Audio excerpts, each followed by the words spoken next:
I need. Okay, great. So here we go. Welcome everyone. Natalie Cutler-Welsh here from Go-To Girl and If Only They Told Me. I have started doing a series of interviews, really chats, with people that I think are forging the way and that are helping on various levels. And this is helping me because, as you may or may not know, I'm on a mission to save 1 million marriages. Now, that might sound crazy, and some people go, why do you have to save them? And I have to acknowledge that sometimes the best thing you can do for a marriage is let the two people go their separate ways. So I want to acknowledge that as well. But one of the things I'm doing is bringing on some people, experts in their own field. And the other week I had the lovely Celia Hogan on. We talked about getting kids outside. We talked about nature play and getting kids outside, which I think relates to a whole bunch of other things about getting them away from the iPad, stressed out moms, etc. Today I'm talking to Judith Paterson, and she's from Positive Life Balance. We are going to be talking about adolescence and adolescent depression. So this is something that is a big, heavy topic. I'm so excited to dive into it with Judith. And from my perspective, I've definitely seen a lot of teens, going through some stuff, some hard times, and I feel like that trickles up to the parents and affects their relationship. And similarly, when the parents are going through whatever they're going through with life and business and money and whatever, that trickles down to the teens. And so it kind of flows both ways. And that's why I'm excited to cover this topic.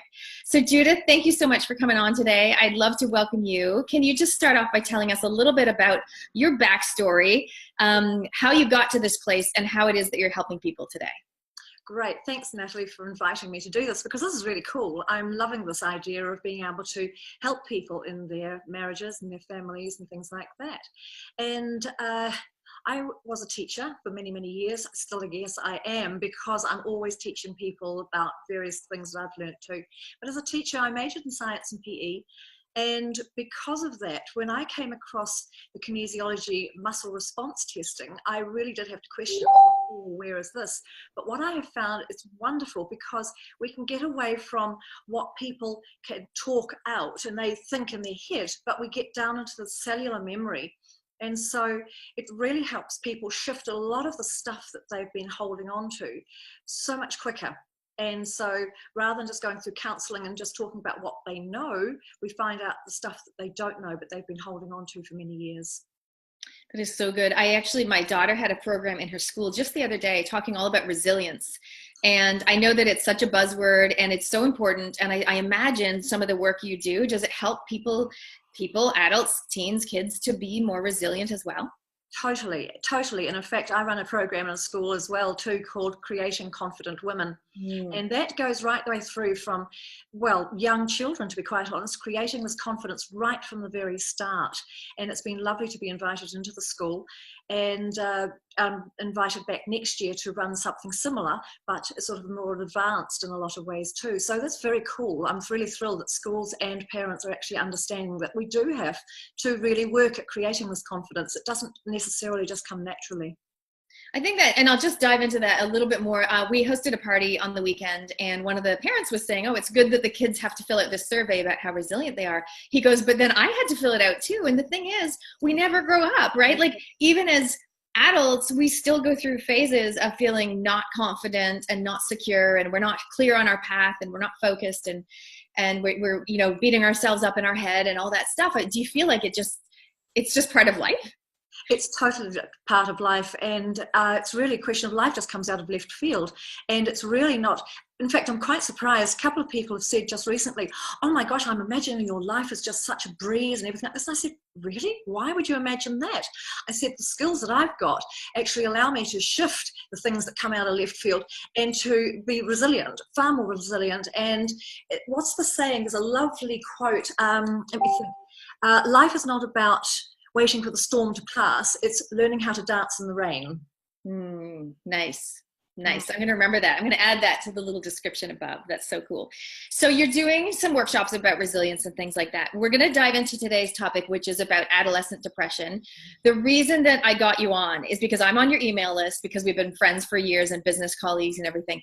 I got your email, and there was just something that you mentioned that really triggered something in me. And I think it was about the statistics in the UK of kids that are on antidepressants. Can you talk about that? Yeah, it really is. It really shocked me too. I'm really quite a fan of this particular program, which is called The Doctor Who Gave Up Drugs. Mm. And if anybody is interested at all, Natalie, if they'd like to send me an email, I can send them the links and things like that. That'd be great, because I think once they see this email, it's a shocking thing in the fact that in 2005 in the UK, 30,000 children under the age of 18 were on antidepressants. Now, 2015, which are the latest statistics, there are now 58,000. And that's frightening. It was just absolutely shocking that it kind of almost doubled in those 10 years. And it's just going up fourfold in a lot of cases. And it's starting way back when they were young kids too, with just being given so much Calpol. I mean, I was staggered to find, in fact, that Calpol is used sort of like to calm people down. I mean, it's supposed to be for pain, but again, in England, there are 5,220 litres of Calpol bought every single day. I don't even know what that is. Is it a Calpol is something, it's like a pink drink it's actually a paracetamol-based thing, but again, parents get used to calming children down then, and children get used to taking drugs and things right from that early age, and I think that's where a lot of it's coming from. And it's very interesting that I've been finding when their parents bring their children to see me, and I'm always encouraging the parents to come themselves, because you mentioned that before. It's sometimes it comes from the parents, and in fact, quite frequently, the children are actually not wanting to take the drugs. But the mothers have heard that, in fact, there's scientific evidence that shows that there is such a really good reason for taking the antidepressants. But in fact, when you start reading the information, now I went down to my local pharmacist, who's a good friend, and I said, Ali, can you please fill out some information? And she gave me this information. These are the full list. Now, these are actually in a smaller form in each of the boxes of antidepressants. And when you read this, it is absolutely frightening, because it actually says some analysis from pooled studies of antidepressants and psychiatric disorders found an increased risk for suicidal ideation and or suicidal behaviors in pediatric and young adults of 25 and younger. Because their brains are not wired like adults. And in fact, one of the things that was shown up in the documentary, the BBC documentary, was that in fact, of the 14 antidepressants that are given to teenagers and children under the age of 18, of the 14, only one may possibly work, but even that one has so many side effects that they really don't like giving it out. Or in fact, some doctors who have done all the studies really don't want to give it out. Oh my, it's so tragic, because I feel like some of the moms, and dads, they obviously want to do something. They want to be empowered and have something. So they turn to these drugs, and it's kind of, I guess to a certain extent, like if everyone's doing it, like it must be okay, right? It almost becomes the new norm. And what I find with the work I'm doing, I'm really into essential oils. And I find that it gives moms, I always talk about it, gives moms a tool belt, right? Of like whatever life throws at them, they can reach for the oil. Now, those are natural products. And there's definitely a move towards more natural. I know you do a lot of natural products. So do you think people are changing, or do you think it's like the statistics you threw out were crazy. I'd love to know the percentages as well, because obviously population growth, there's that. But even the stats are astounding and tragic. Do you feel like it's getting worse, or are people actually slowly moving to more natural alternatives, and also hopefully processing their emotions and dealing with their problems, which is all part of it? Yeah, there's absolutely a brilliant quote. Now, let me just find that. Amongst all your paperwork. No, I just sort of suddenly thought, I'll grab that. But it's really interesting because, sorry about the rustling, a memory without an emotional charge is called wisdom. And this is the thing that sometimes when we're talking things out and bringing this up again, and this is what I'm hoping to encourage parents to sometimes to let go of the stuff and not sort of constantly asking, oh, are you feeling okay today, dear? Are you feeling okay? Now, sometimes, unfortunately, parents are really rushed, they're really busy, and they haven't got the time to spend time with building up the skills that are required for these children. Because again, we need to learn right from a young age to be able to make choices, to be able to solve issues. And sometimes, I'm sure you've heard the parents will say, and I'm sure we all do it, we say, oh look, it's much quicker if I just do it. And that sometimes we're not allowing the children to actually solve an issue. And I've gone off track with where you were going, but you asked about this whole thing. And I do think that sometimes parents, with the best of intentions, listen to some advice that they really have to do their own investigatory type things, because again, we cannot make informed choices unless we've got that information. And I think it's really important not to just throw a pill in and just hope for the best. We've got to read the side effects, because the fact that I had a client come to see me with her daughter. She was 15 years old, and she'd been put onto a particular antidepressant, and it wasn't that one that they say may possibly work. It was another one, and she was feeling, worse when she took it. So the doctors said, well, let's increase it. And unfortunately, that made her, or brought on seizures. And even though they did eventually wean her off, she's still having those seizures on a daily basis. And it was brought on specifically from the drug. And it's just not fair. Was that one of the side effects? That was one of the side effects. Yeah. Yeah. Okay. So we've talked about how you've got this movie. We'll put the link below where people can get in touch with you if they want to watch it. Shocking statistics, a bit of a wake-up call. So what is it? What do you think? What can parents do then? Obviously, we can do our research. We can do our homework. Yes. What can parents do? And I'm the same. I mean, my kids are younger, so I'm not in the adolescent depression. But this is where it starts. But I know so many people, right? And I mean, everyone knows someone whose daughter is anorexic, self-harming. They've tried overdosing, or son. It's great. It's almost like back in the day, someone knew someone who knew someone, right? Now everyone knows someone, it almost seems, and it's quite tragic. So what do you suggest to us parents? Like, what can we do to either, if you're like me with the young kids, to kind of prevent anything like that from happening, or if you're in the thick of it, what can people do? Okay.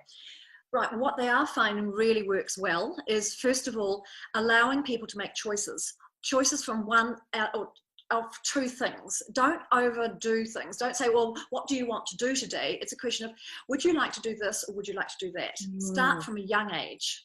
And just build up on those sorts of things. The other thing to remember too, that even though people are young, I know of children who are the age of 8 and are taking medication and antidepressants. I mean, that's quite scary. Building choices. Again, unfortunately, climbing trees seems to have been almost outlawed in some schools and things like this. But again, building that confidence. Having seen Pink the other day, my gosh, she is fierce and she's confident and she does these amazing things. Encourage your kids to get out there and actually just be confident. Letting go of past emotional things that are attached to experiences. Just talk about it as, okay, that happened. I'm a great fan of mind power work, and I've been working with that for 8 years now with the John Kehoe project. And also I'm just about to, in October, I'm attending the Joe Dispenza work too, which is absolutely superb. Similar sort of stuff. So again, building up this thing, knowledge that thoughts are real forces and words have power, and use the words that are empowering. Developing new skills, and one of the big things, eating well. There is enough proof to show that, in fact, sugar and sugary things, which a lot of children are living on, can lead to depression. There's a really good article in September's version of North and South, Beating the Blues. And it's all to do with the fact that too much sugar leads to depression. The other thing is meditation. There's a great film coming around now called A Mindful Choice, and it's a great New Zealand film. Fantastic information, lots of documentary sort of discussions and things like that. In England, I was talking about the fact of this wilderness project, but out here we've got wonderful things too. There are a lot of people that are probably running out things, and you mentioned about the lady you were talking to last week, who was running and encouraging kids to get out there. There's Outward Bound. There's things like Spirit of New Zealand. Yay! I used to work at Outward Bound. Yes. Well, there you go. And those are the sorts of things, because again, it's can be a one-on-one. Children are learning how to face issues. And again, there's a lot of problem that has come through being bullied and things like that, and that can then lead to it. But again, it's learning how to just deal with these issues. And sometimes you have to go up, up high to be able to, to stop this stuff happening. But it's also giving confidence so that, in fact, children don't get bullied so much. We need to learn how to be confident. Yeah, I love that. I mean, I am a massive advocate for, resilience and confidence. And sometimes you do have to go through a bit of something to be able to, but I feel like, if kids learn that's resilience, I want to be clear, because I went and spoke at my daughter's school about resilience. And I spoke also in Australia, in Sydney, about resilience. And I really wanted to highlight, it doesn't mean just getting knocked down and getting back up again, right? It's like sometimes you actually have to say, you know what? No, and you have to take a stand, and you have to have the confidence to, speak your truth or say what you actually want. And I'm a big believer I really think a lot of, I would love to know your thoughts on this. My thoughts on happiness and things, I think to a certain extent, if more people actually said what they want, like a lot of people have it in their brain, but they don't say it. And because they don't say it, they get angry or they get frustrated or they bury down those emotions. And then they're living in that way. I mean, that's quite a simplified version, but I think if you peel back the layers on a lot of things people are struggling with, often they're not actually saying what they want. It's so totally true. And that's why actually this coming Sunday, that's the 9th of September, I'm running a positive communication course for that very reason. Because again, sometimes we can have all of this stuff coming out and we just, I know what I want to say, and then we don't know how to get it across. It is so important. Actually, it's interesting because one of the 5 regrets of the dying is that I wish I'd been able to express myself more clearly. Oh, really? And it's really, really important. Those 5 regrets are just really important.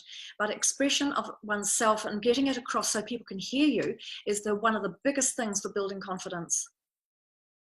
Is that the type of thing you do at your workshop? Help people to actually express? Yep, that's exactly what I'm doing with that. And you get them to write it or speak it? We work through a workbook, which I've got somewhere. But again, we go through skills. It's actually based on the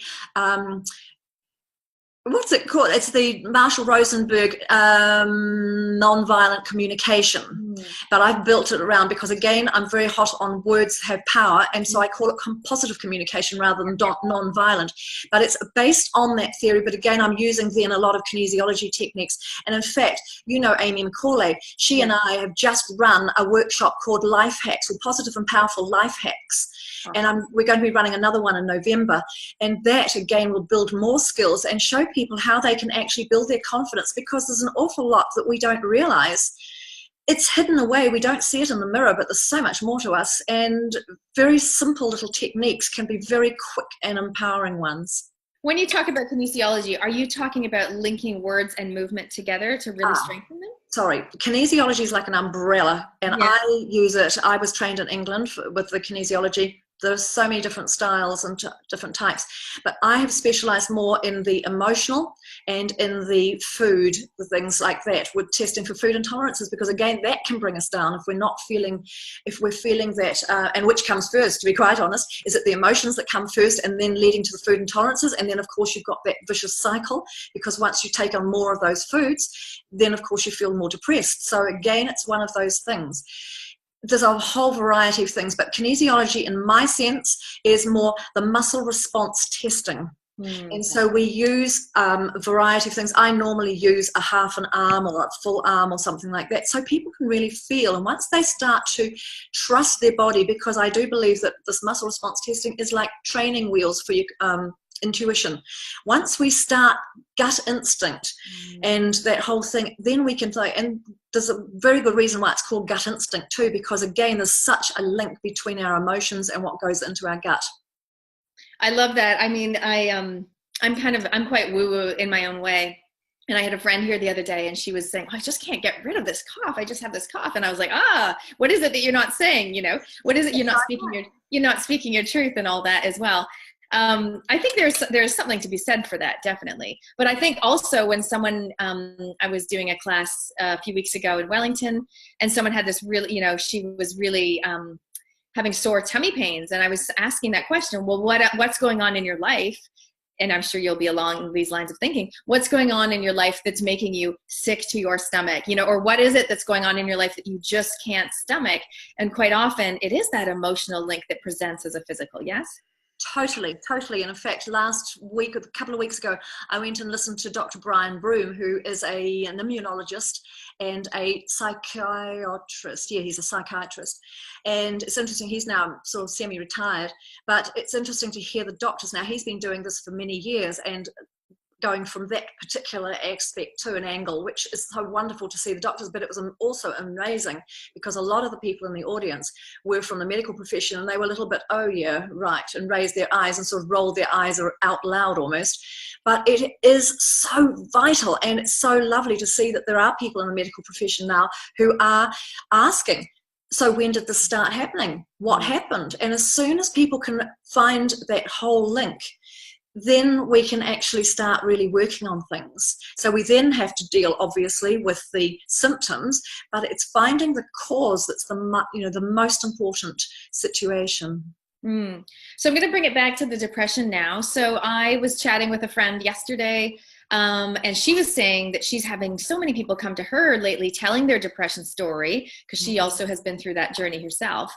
And she said, I don't know anything about this, I don't know if you do, but there's kind of 3 different types of depression. One was like more hormonal, one was hereditary, and one was situational. Have you heard of anything like that?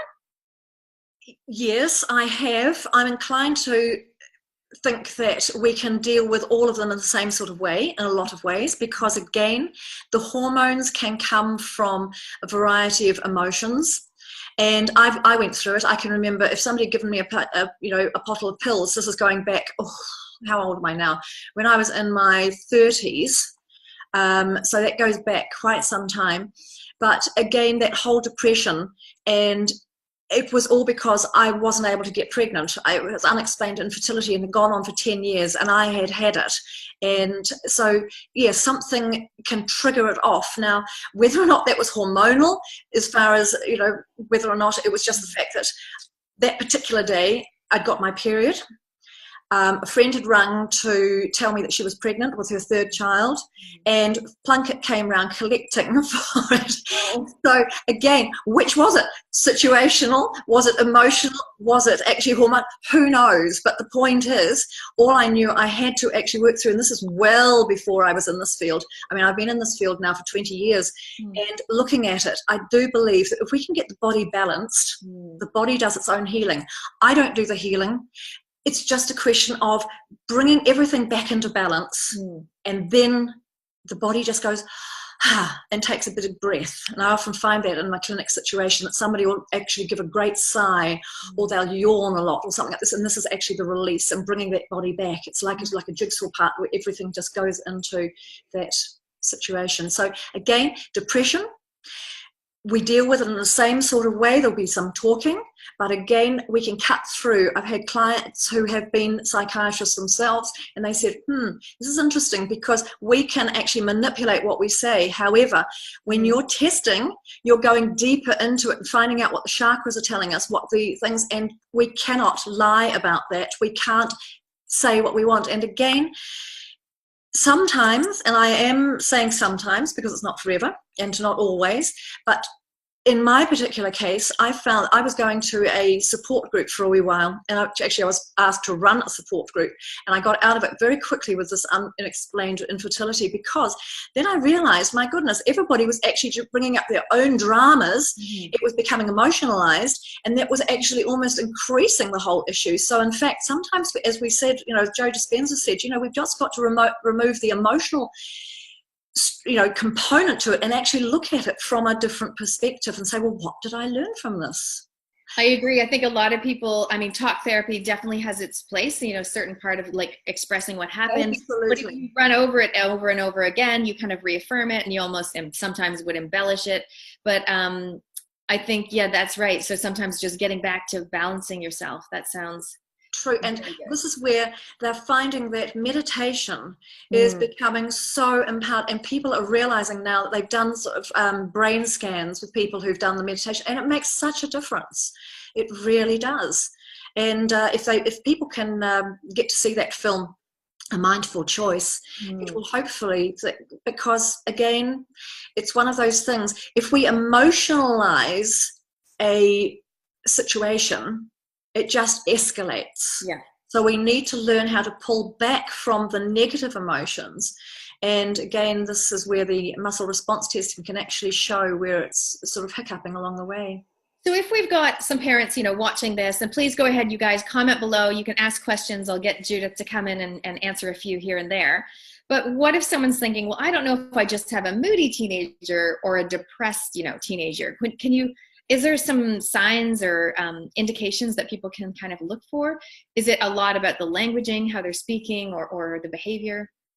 It's a lot to do also really finding out, and again, if children and parents can communicate properly and clearly, that can often solve a big issue. It's surprising how frequently, if we can explain how we feel, and again, this can be prompted by lists of words. I often go through lists of words with people saying, well, actually, what sort of things do you actually feel? Then we can find out, because it's feelings and needs, and often this is where it gets lost in the whole thing. So I believe that it's where it cuts across. And I think that when it gets, I hesitate to say that there's somebody is depressed. It's really a question of where do we find that whole, what would I call it? It's almost like a seesaw.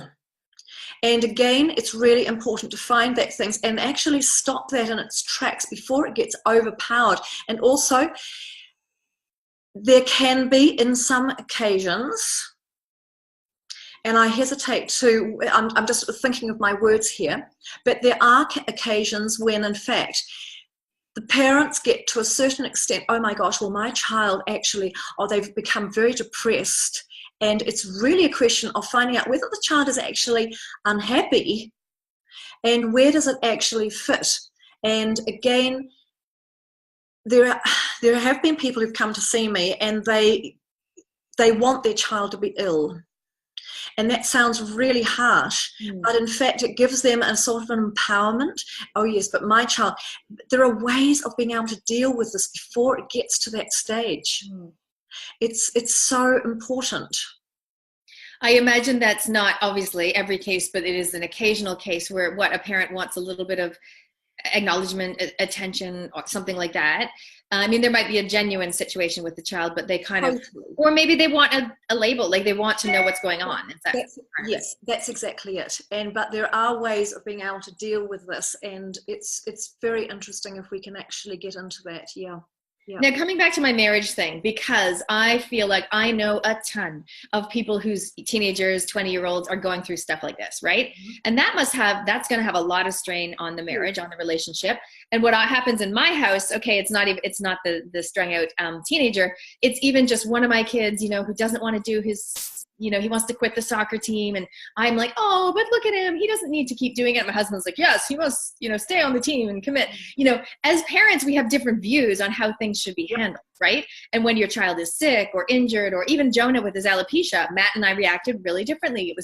He didn't understand why I was so tearful and emotional about it.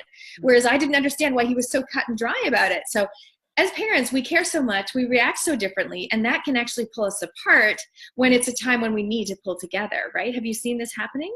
Totally, absolutely. And this is why being able to communicate clearly is so important. It really is. And developing those skills is just such a major part of life, really. Yeah, because as soon as we can express ourselves, then people can hear, rather than, oh, no, I'm fine, sort of thing. As a child, say, no, fine. But again, it's a question of learning, and the better you can express yourself and more clearly, the better. And it's not something that we necessarily know how to do. We don't necessarily learn it in life. I think in my line of work that I'm doing at the moment, doing a lot of wellness consults, and I find people sometimes don't know how they feel, but they know how they don't want to feel. Like that's almost easier to answer. And so sometimes we start with that sometimes. Yep. Get the ball rolling. Totally. Yeah.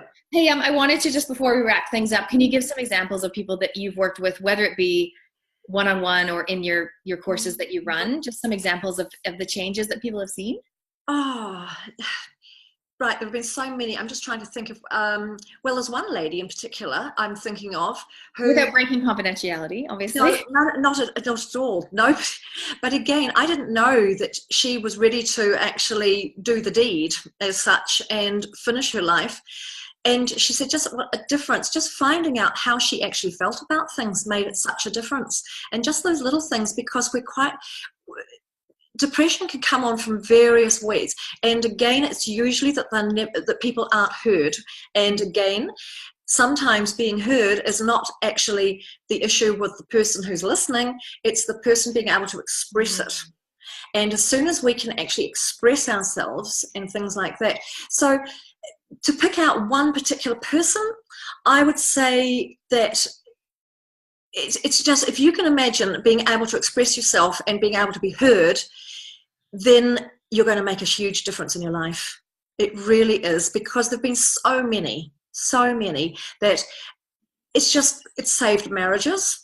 Because, like you say, Natalie, it's just a question, it's made such a difference. And the number of people who are saying, oh my gosh, just coming along and learning how to talk and how to express myself. And sometimes people come in, and in fact, I've got some people that have been on the workshop, and there are some coming up on a different workshop who are actually coming as husband and wife, so they can both learn. So it's not a question of one person going back and saying, well, this is how you do it, because again, that can cause an issue in itself. Yes. So again, partnerships are all right from the start.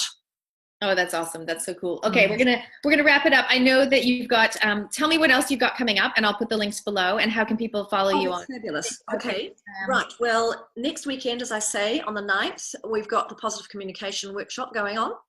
As I mentioned before, the increase or the sugar intake is a really big thing as far as depression is concerned, because it really causes that.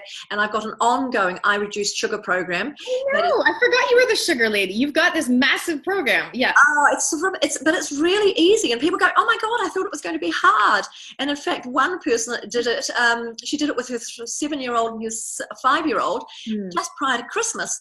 And she said, oh my God, I don't know why I did that. But in fact, it was brilliant. And so there are games that the kids can play and everything like this, but it's a 3-week program and it's amazing. And as I say, I call it reducing sugar, because I'm wanting to people reduce the natural sugars as well, because in fact, fructose is one of the things, so that's fine. Then we've got another one coming up on the beginning of November. I'm working with Amy McCauley, and we're doing this powerful and positive hack. I love Amy. I've interviewed her before as well. Oh, she's great, isn't she? Well, we just get on really well. So there's another 4-hour session that we do that. But again, and then if people want to contact me on a one-to-one basis, or even if they're just thinking, oh, I wonder if this is something Judith can have a look at, and we can work on a one-to-one, that's brilliant. And we can sort things out very, very quickly. But if people like to go on to either positivelifebalance.com and ireducedsugar.com, and those 2 programs may well help. It's great. Excellent. Cool. Brilliant. Thank you so much. Hey, you guys, I'd love your comments below, just to hear your thoughts on anything we've covered today, which is basically focusing on adolescent depression and looking for, even noticing things like languaging and diet as well. It's something that I guess a lot of people don't join those dots, but it's massive. We've got 2 great videos that we're going to put the links in that you guys can watch. And we're basically just, here to help and here to, for me, stimulate conversation, because I'm on this mission to save 1 million marriages. Can't do it on my own. I need everyone's help.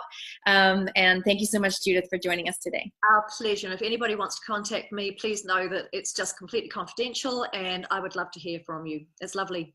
Great. Awesome. Thanks, Natalie. Yeah. Bye.